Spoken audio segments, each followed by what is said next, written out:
Dengan informasi pemerintah Provinsi Sulsel menyiapkan anggaran 3,7 triliun rupiah untuk membangun sejumlah infrastruktur.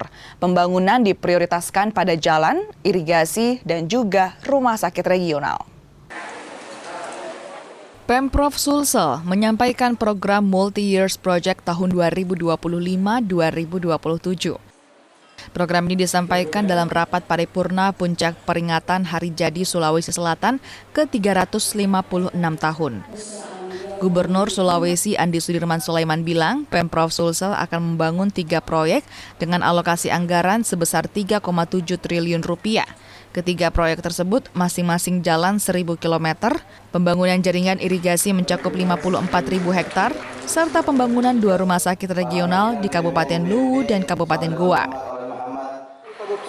Ini momentum bagi kita 356 Sulawesi Selatan dengan alhamdulillah beberapa program telah dijalankan ya. Seperti Trans Sulsel sudah jalan, konektivitas melalui penerbangan sudah jalan juga. Alhamdulillah penanganan stunting sudah kemarin kita lakukan untuk 15.120 anak.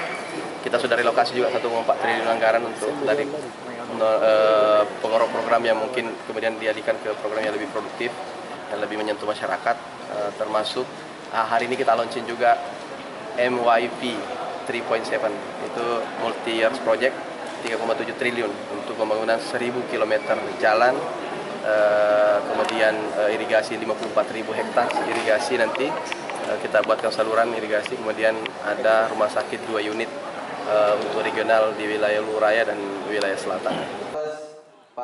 Selain itu, 3 proyek tersebut, Pemprov Sulsel juga telah mengalokasikan 1,4 triliun rupiah ke sejumlah program lainnya. Harapannya, terciptanya kolaborasi pemerintah pusat dan pemerintah provinsi melalui program Astacita Presiden Prabowo Subianto. Asis Amin, Kompas TV, Makassar, Sulawesi Selatan.